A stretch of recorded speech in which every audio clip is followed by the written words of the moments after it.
여러분, 예수님의 부활은요, 부활하신 주님을 직접 만났던 사람들에게도 참으로 믿기 어려운 일이었었던 것 같습니다. 일요일 새벽에 예수님의 무덤을 찾았던 여인들은요, 예수님이 부활하셨다는 소식, 또 예수님이 무덤에 안 계신 것을 보고 굉장히 당혹스러워했던 것을 기록하고 있고요. 또 여인들이 가서 전한 이야기를 들은 11제자는 이 여인들이 이상한 말을 한다며 믿지 않았던 것을 성경은 기록하고 있습니다. 엠마오로 일요일 새벽에 얘기를 들었던 그 11제자가 여인들의 말을 믿지 않았고요. 또 엠마오로 가는 길에 부활하신 예수님을 만난 두 제자도요, 여인들의 증언과 이후 몇몇 제자들이 무덤에 갔다 와서 한 말을 믿지 않고 엠마오로 가고 있었습니다. 엠마오 도상에 제자들에게 나타나셔서 주님께서 구약에 예언된 말씀들을 풀어 가르쳐 주셨고요, 그리고 떡을 떼어 주시고 또 깨닫게 해주시고 예수님은 후련히 사라지셨습니다. 이번에는 이 엠마오에서 돌아온 두 제자가 예루살렘에 모여있는 11 사도들에게 돌아가서 엠마오 길에서 자신들과 함께 하셨던 그 예수님, 부활하신 예수님을 만난 일을 말하지만 사도들은 여전히 부정적인 시각으로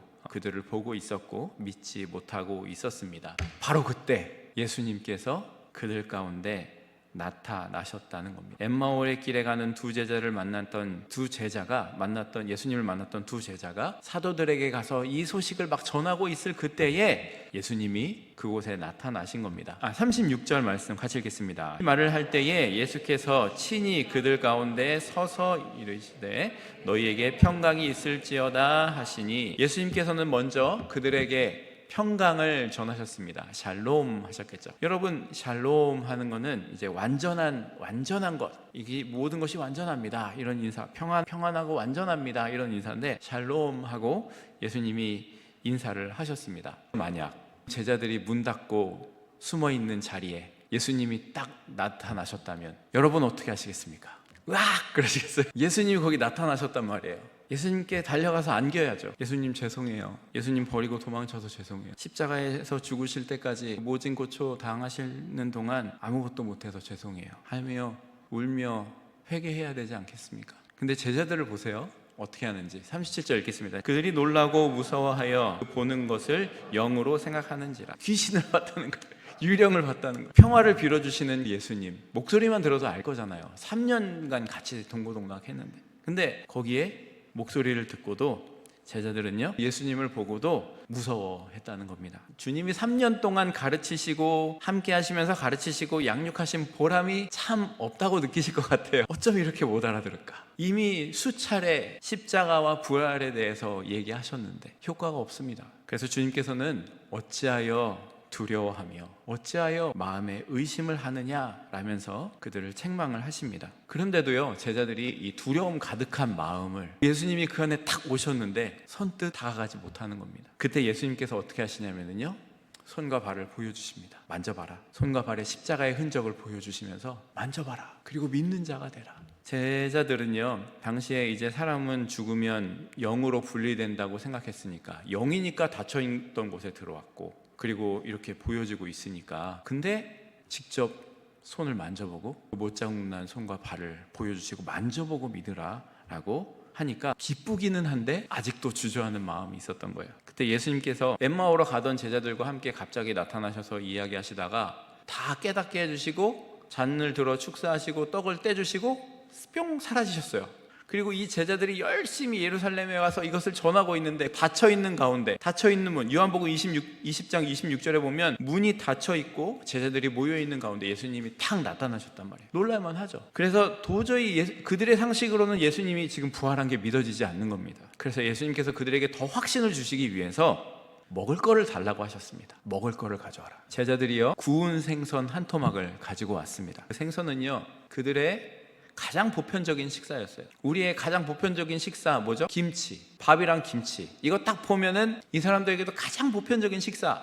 구운 생선. 많았나 봐요. 구운 생선이었어요. 딱 가져왔어요. 생선을 드리자 예수님이 생선을 드십니다. 그들의 사고방식에서 귀신이나 유령은 신체가 없기 때문에 음식을 먹지 못하는데, 예수님께서 그들에게 부활하셨다는 것을, 그것도 영광스러운 몸으로 부활하셨다는 것을 보여주시기 위해서 일부러 음식을 달라고 하시고 그것을 드신 겁니다. 이로써 제자들이 예수님께서 죽으셨다가 부활하셨다는 가장 확실한 증인, 그것을 눈으로 목도한 증인이 다 되게 된 것입니다. 아마 주님의 구운 생선을 자기들 앞에서 드시는 모습은요, 그들의 마음 가운데 굉장히 생각 가운데 각인이 됐을 것 같아요. 제자들이 예수님께서 구운 생선을 드시는 것을 보고요, 나중에 시간이 지나서 자기들 식탁 위에 맨날 올라오는 게 뭐예요? 구운 생선이잖아요. 그거를 볼 때마다 부활하신 예수님을 생각했을 것이고, 그런 생각을 부활하신 예수님을 기억하지 않았을까 생각이 됩니다. 예수님께서 드셨을 것이라 여겨지는 생선입니다. 우리도 잘 아는 틸라피아라는 겁니다. 구운 생선을 보면서 그들이 볼 때마다 주님이 부활하셔서 오셔서 우리는 믿지 않았는데 우리를 믿게 하려고 그거를 일부러 드셨지, 이런 생각이 들었을 것 같아요. 초대교회에서요, 빵과 포도주를 통해서 예수님의 그 최후의 만찬, 예수님의 주신 성찬을 기억하는 것들을 기념하면서 기억했었다고 하고요, 또 한 가지가 있었어요. 물고기를 통해서 부활하신 예수님을 기억했다고 합니다. 그래서 우리도 가끔 보다 보면은 익투스라는 물고기 모양 써 있는 거 보이시죠? 그게 부활하신 예수님을 그들이 증거하는 표시로 가지고 있었던 것이지요. 물고기를 볼 때마다 그런 생각이 들게 되었을 겁니다. 혹시 예수님의 부활이 믿어지지 않으신다면 리 스트로벨이라는, 지금은 목사님이 되셨는데 그분이 이제 예일에서 공부하시고 유명한 저널리스트였는데, 이거를 예수님이 가짜라는 것을 파헤치려고 열심히 해가지고 쓴 책이 있어요. 예수는 역사다. 영화도 나왔고 책도 나왔고 간증도 있어요. 예수님의 부활이 역사적인 사실이라는 것이 믿어지지 않으시면 유튜브만 검색해도 이 리 스트로벨이라고 검색하면 나옵니다. 보세요 한번. 이 사람이 역사적으로 그리고 사실적으로 이거를 고증하려고 노력했고 그것을 기록한 거거든요. 그런 영상을 좀 보시고 부활에 대한 그것을 믿음을 가지셨으면 좋겠습니다. 여러분 모두에게 부활하신 예수님이 믿어지시는 은혜가 있기를 기도합니다. 주님께서는요, 믿지 못하는 제자들에게 일부러 찾아가셔서 못 박혔던 손과 발 보여주시고 만져보게 하시고 일부러 구운 생선을 드시면서 그들에게 부활하신 예수님을 목격한 그들을 부활의 증인으로 삼아 주셨습니다. 그리고 예수님께서는요, 그들에게 그동안 예수님께서 가르쳐 주셨던 구약의 말씀들 속에 대한 메시아에 대한 예언이 본인을 통해 이루어졌음을 다시 가르쳐 주시는데요, 44절 45절 같이 한번 읽어보겠습니다. 또 이르시되 내가 너희와 함께 있을 때에 너희에게 말한 바 곧 모세의 율법과 선지자의 글과 시편에 나를 가리켜 기록된 모든 것이 이루어져야 하리라 한 말이 이것이라 하시고, 이에 그들의 마음을 열어 성경을 깨닫게 하시고, 예수님께서는요, 자신의 그 죽음과 부활은 이미 옛날에 하나님께서 구약의 예언자들을 통해 말씀하셨던 것들이 성취된 것뿐이라고, 그렇게 평소에 그들에게 말씀하셨던 것을 다시 한번 육신의 부활을 증거하셨잖아요. 그리고 나서 말씀에 그것이 어떻게 연결되어 있는지를 다시 상기시키시는 장면이 나오고 있습니다. 평소 예수님께서는요, 모세의 율법과 선지자들의 글과 시편에 자기를 가리켜 기록된 모든 것이 이루어져야 한다고 누누이 말씀하셨었습니다. 그렇게 가르치셨지만 제자들은 깨닫지 못하고 있었습니다. 그래서 예수님의 부활 소식을 듣고도요, 예수님께서 누누이 말씀하시며 가르치셨던 말씀, 그 성취와 이 부활을 잊지를 못하고 있는 거예요. 이어지지 않는 거예요. 3년 동안 얘기해 주셨는데, 가르쳐 주셨는데 구원의 그림이 어떠한 것인지 이것이 이어지지가 않고 있는 거예요. 그래서 예수님의 부활을 믿지 못했던 겁니다. 그런데 예수님께서 이제 부활하신 몸으로 그들 앞에 나타나셨어요. 그에게 오셔서 그들의 마음을 열어서 그들의 흔들렸던 믿음을 확신 있는 믿음으로 변화시켜 주시고 이어주시는 것이 말씀에 나오고 있습니다. 여러분, 이처럼요, 말씀을 읽을 때, 말씀을 우리 가운데 소유할 때 우리의 믿음이 흔들리지 않게 되는 역사가, 은혜가 있게 됩니다. 우리가 경험을 통해서 예수님에 대해서 기억하는 것도 굉장히 중요합니다. 그런데 그런 것들이 필요해요. 근데 이런 것들로는요, 우리가 흔들릴 수 있어요. 쉽게. 내가 하나님의 놀라운 기도에 응답을 받았어요. 그럼 하나님 나한테 이렇게 역사해 주셨지. 근데요, 또 나한테 어떤 어려운 일이 닥쳤어요. 하나님 나 안 사랑하시나? 난 아닌가? 이런 의심이 들잖아요. 그럴 때 우리를 다시 굳건하게 세워주는 것이 뭐냐면 하나님의 말씀인 거예요. 하나님의 말씀을 통해서 우리가 예수님을 바라보는 게 필요합니다. 말씀이 중요한 거예요. 왜 우리가 하나님의 말씀을 읽어야 하고 말씀을 가까이 해야 되고 말씀을 묵상 큐티해야 되냐 하면 우리는 수없이 흔들리기 때문입니다. 이런저런 바람에 흔들리는 연약한 존재가 우리들이기 때문입니다. 하지만 우리가 말씀을 읽을 때 이 말씀을 통해서 예수님께서 말씀하셨던 그 메시지를 우리의 심령에 담을 때, 말씀을 우리가 듣기 시작할 때 어떠한 상황 속에서도 흔들리지 않는 믿음이 우리에게 생기게 될 것입니다. 그래서 예수님께서는 지금요, 이 제자들을요, 말씀의 증인으로 세우고 있는 것이 나옵니다. 47절, 48절 읽겠습니다. 또 그의 이름으로 죄사함을 받게 하는 회개가 예루살렘에서 시작하여 모든 족속에게 전파될 것. 너희는 이 모든 일에 증인이라 라고 말씀하시는데요, 앞절에 47절에 보시면 구약에 예언되었던 예루살렘에서 시작해서 모든 족속에게 전파되는 것들이 이미 구약에 예언되었어요. 예레미야 31장 34절, 이사야 2장 3절, 미가서 4장 1, 2절에 예언된 대로 부활하신 주님을 만난 사람들로 인해 우리를 구원하시기 위해 독생자를 보내주셔서 구원의 길을 열어주신 주님의 은혜를 깨닫고 회개가, 하나님, 내가 하나님을 떠나 이렇게 살았는데 하나님 날 여전히 사랑하셨군요, 내가 잘못했습니다 하는 회개가 예루살렘에서 시작해서 모든 족속에게 전파되게 될 것인데, 바로 너희는 이 모든 일의 증인이다 라는, 너희가 증인이라는 겁니다. 여러분, 증인이 뭐죠? 목격자입니다. 윈니스예요. 이거를 실제로 본 것을, 내가 목격한 것을, 그것을 경험한 사람들이에요. 그것들에 대해 이야기하는 것이 증인이잖아요. 너희가 증인이다 라고 말씀하시고 계십니다. 이렇듯 지금 예수님께서는, 자 얘들아, 너희가 지금 내 손과 발, 못 박혔던 손과 발 보아. 난 분명히 죽었는데 육신의 부활을 경험했다. 영광스러운 부활이 되었다. 그리고 말씀에서 기록된 것이 이렇게 지금 이루어졌다. 그것이 지금 여기에 있다. 너희가 이것의 증인이다. 너희가 증인인 삶을 살아야 된다 라고 말씀하시고 계신 겁니다. 오늘날도 마찬가지예요. 우리가 지금까지 예수님이 오신 지 2000년이 지난 지금까지 예수님을 믿을 수 있는 이유가 무엇일까요? 누군가 계속해서 전했기 때문이에요. 전하지 않고는 이게 전해질 수가 없는 거예요. 2000년이 지났다니까요. 어떻게 그것이 남아있어요? 계속해서 누군가 전하고 있는 거죠. 말씀을 통해 그것을 경험하고 또 전하는 사람들로 인해 우리가 이 자리에 있게 되는 겁니다. 그래서 우리에게 맡겨진 사명은 무엇입니까? 우리가 보고 듣고 경험한 것을 전하는 사명이 우리에게 있는 거예요. 목사나 선교사나 전도사나 그런 사람들에게만 전하는 사명이 있는 게 아니라 우리 모두가 우리가 경험한 그것을, 복음을 전해야 되는 사명이 있다는 겁니다. 우리가 지금 사는 세상은요, 예수님에 대해서 전하는 것이 점점 더 어려워지고 있습니다. 악한 법들이 생겨나가지고요, 내가 예수님을 믿는다고 얘기하는 것이 이제는 다른 사람들에게 위화감을 주는 것이고, 그래서 전하지 못하게 법으로 만들어지는 세상이 되고 있어요. 내가 믿는 것을 믿는다고 얘기하지 못하게, 참 이상한 법이죠. 예수님에 대해서 이야기할 때 우리에게 위기가, 어려움이 다가오는 시기가 왔을지라도 우리는 증인이 돼야 돼요. 전하는 사람들이 돼야 됩니다. 예수님에 대해 이야기하고 예수님의 십자가의 사건에 대해서 선포하면서 증인된 삶을 우리도 살아가야 되는 것입니다. 마지막으로 예수님께서 증인된 삶을 어떻게 살아갈 수 있는지를 가르쳐 주시고 이제 제자들을 축복하시고 그들을 떠나 하늘로 올라가시는 장면이 나오는데요, 49절 말씀 함께 읽겠습니다. 볼지어다 내가 내 아버지께서 약속하신 것을 너희에게 보내리니 너희는 위로부터 능력으로 입혀질 때까지 이 성에 머물라 하시니라. 여러분, 증인된 삶은 어떻게 살아갈 수가 있습니까? 증인된 삶은요, 우리의 노력이나 열정으로 살아갈 수 있는 것이 아니라는 겁니다. 왜요? 우리의 열정은요, 한순간은 있을 수 있지만 열정이 금방 변하기 때문입니다. 그래서 우리에게 필요한 거는요, 위로부터 능력으로 입혀지는 것을 경험해야 되는 거예요. 그래야 증인이 될 수 있는 거예요.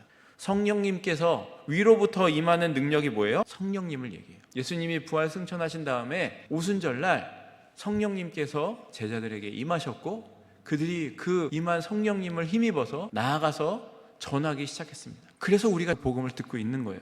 여러분, 신앙의 삶은요, 그리스도인의 삶은요, 우리의 의지로 할 수 있는 게 아닙니다. 내 의지로 어떻게 해서 내가 정말 잘 전하는 사람이 돼야지, 아닙니다. 금방 넘어집니다. 그럼 어떻게 해야 증인의 삶을 감당할 수 있을까요? 오늘 하루도 위로부터 오시는 능력, 즉 성령님께서 내 삶 가운데 함께하고 계시고 역사하여 주시고 나를 통해 일하여 주십시오. 저에게 말씀하시면 제가 듣겠습니다. 주님의 사람으로, 그런 주님의 사람으로 살아가야 이것을 감당할 수 있다는 겁니다. 여러분, 부활하신 주님을 만나고 제자들이 어떻게 변했는지 보세요. 52절 53절 읽겠습니다. 그들이 그에게 경배하고 큰 기쁨으로 예루살렘에 돌아가 늘 성전에서 하나님을 찬송하니라. 여러분, 제자들이요, 부활하신 예수님을 만나고 나서 말씀을 통해서 그들의 믿음이 다시 세워지고 나니까 어떻게 변했는지 보세요. 그들이요, 그에게 경배하고 하나님께 경배하는 일이 일어났습니다. 그들의 마음속에 큰 기쁨으로 예루살렘으로 들어갔습니다. 예루살렘으로 들어가는 건 죽으러 가는 거예요. 그런데요, 기쁨으로 찬송하며 그 자리로 들어가고 있어요. 전에는요, 숨어있기 바빴어요. 예수님이 그들에게 찾아갔을 때 문 닫고 숨어 있었단 말이에요. 그런데요, 이 일했던 사람들이 예수님을 만난 다음에, 부활하신 주님을 만난 다음에 가서 전하기 시작했다는 거예요. 예루살렘에 가서 늘 성전에서 하나님을 찬송하니라, 그런 일이 일어나게 됐다는 겁니다. 제자들이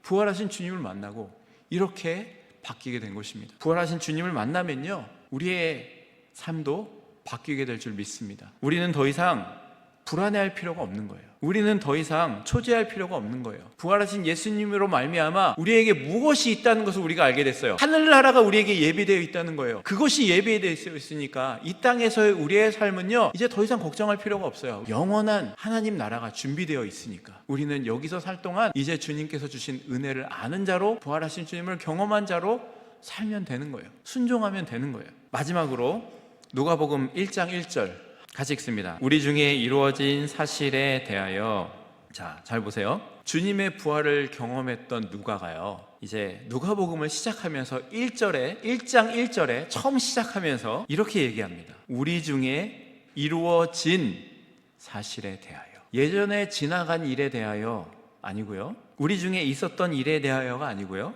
그렇다고 우리가 행한 일에 대하여나 우리가 이루어낸 일에 대하여가 아니고요, 누가는 지금 담대하게 누가복음을 쓰면서 강조하는 거는요, 이루어졌다는 거예요. 이루어진 것에 대해서 그가 지금 증거하고 있는 거예요. 계획이 아니고요, 진행이 아니고요, 우리를 구원하시기 위해 하나님께서 이루신 것, 그것을 그가 증거한다는 거예요. 흐지부지 끝난 일이 아니고요, 하기는 했는데 어떻게 되었는지 모르는 것이 아니고요, 아주 단호하고 분명하게 이루어진 결과, 확실하게 명쾌하게 이루어진 사실이라는 것을, 성취된 열매라는 것을, 완성된 내용을 그가 지금 이렇게 쓰고 있는 겁니다. 이루어진 결과, 그래서 존재하고 있는 겁니다.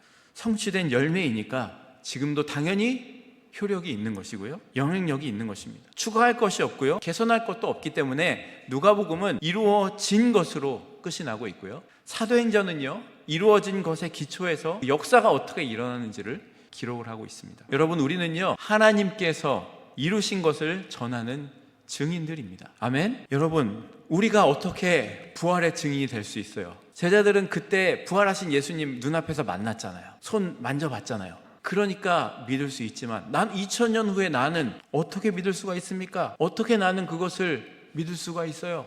어떻게 그것이 나에게 믿어질까요? 부활의 증인이 어떻게 나한테 이어질 수 있을까요? 예수님이 죽으시고 부활하심 속에요, 하나님을 떠난 죄인된 나는 죽고 예수님으로 인해 다시 살아서 하나님께 가는 길이 열린 그 복음이 거기 들어 있습니다. 그래서 내가 그것을 듣고 믿기 시작했을 때 우리도 부활의 증인이 되게 되는 거예요. 말씀의 증인은 어떻게 됩니까? 하나님의 말씀이요, 오늘도 내 삶 가운데 그때 기록하셨던, 수많은 선지자들을 통해 기록하셨던, 그리고 예수님을 만난 사람들로 인해 기록되었던 말씀들이 어떻게 지금 2000년 후에 나에게 이어지게 돼요? 말씀을 내가 읽을 때 그때의 말씀이 오늘도 지금 나에게 하시는 말씀으로 들려지는 은혜가 있게 되는 거예요. 그때 내가 증인이 되는 거예요. 말씀이 오늘도 지금도 나를 사랑하시고 나를 위해서 독생자를 보내셔서 그 죄값을 다 지게 하시고 죽으시고 부활하심으로 우리를 구원하여 주신 하나님의 말씀이 나에게 믿어지는 그 은혜가 지금 나에게 연결될 때